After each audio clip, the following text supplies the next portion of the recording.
In order to make America great and glorious again. The life stops in that few minutes. And he's still standing. Breathlessly waiting. The problem is... The answer is no. It has to be God.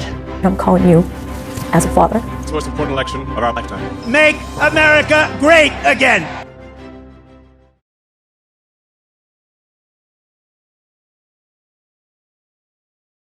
In order to make America great and glorious again, I am tonight announcing my candidacy for President of the United States.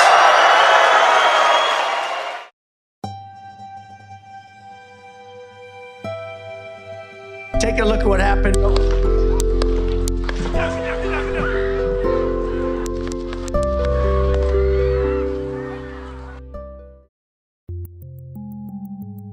When he was on the floor for a while, and you don't know for those seconds, minutes, you don't know what's really going on. I didn't know that he was hit in the ear.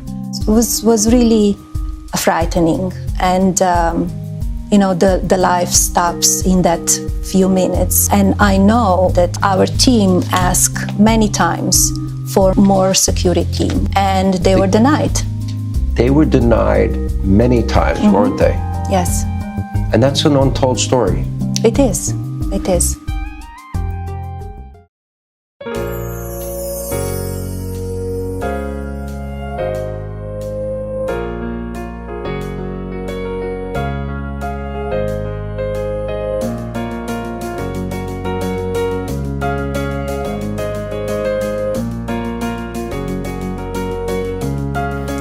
A lot of people have put my grandpa through hell, and he's still standing.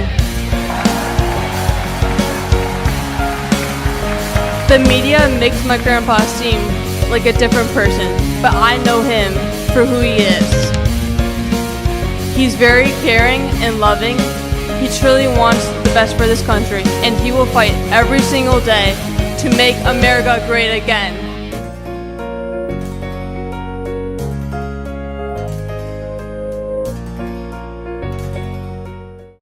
I'm not supposed to be here tonight. I stand before you in this arena only by the grace of Almighty God. I wanted to do something to let him know I was okay.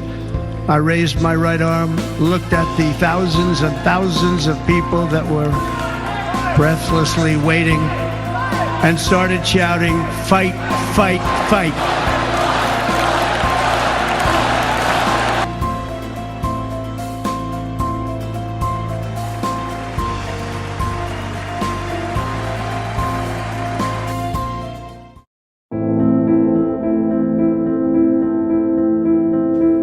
We have satellite images from the Butler Fairgrounds. Have you visited the site? No, I have not. 9 days and you have not visited the site.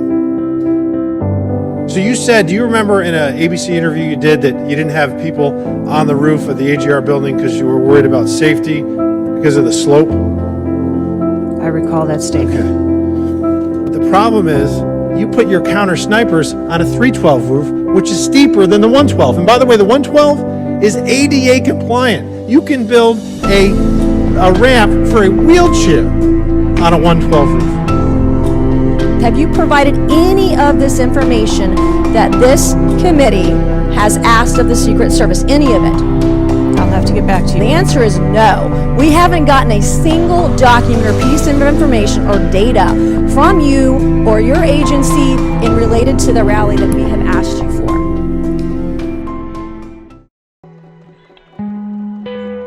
The big thing was the turn. It had to be a perfect 90-degree turn or I wouldn't be with you today.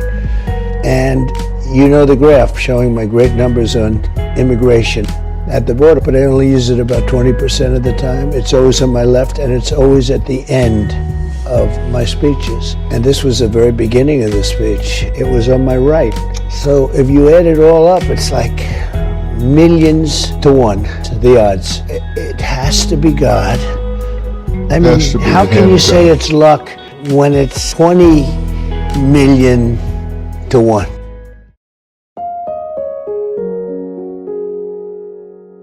My mom, of course, she's shattered.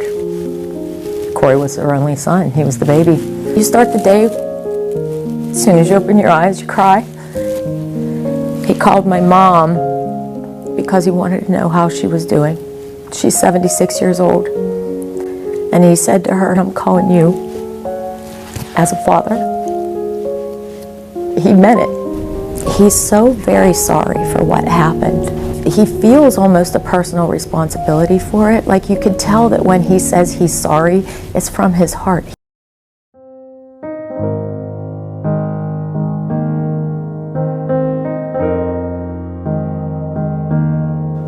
And so it's love like Corey's that is joining us to save our country, that's going to heal our country, and that is going to reunite our country as one nation under God, indivisible, with liberty and justice for all. I will never quit, I will never bend, I will never break, I will never yield, not even in the face of death itself. I think this election, is the most important election of our lifetime. The other side wants to take away your freedom of speech, your right to bear arms, your right to vote effectively. President Trump must win to preserve the Constitution. He must win to preserve democracy in America. We will push onward, and together we will win, win, win. We will make America powerful, wealthy, healthy, strong, proud, safe again. And we will make America great again.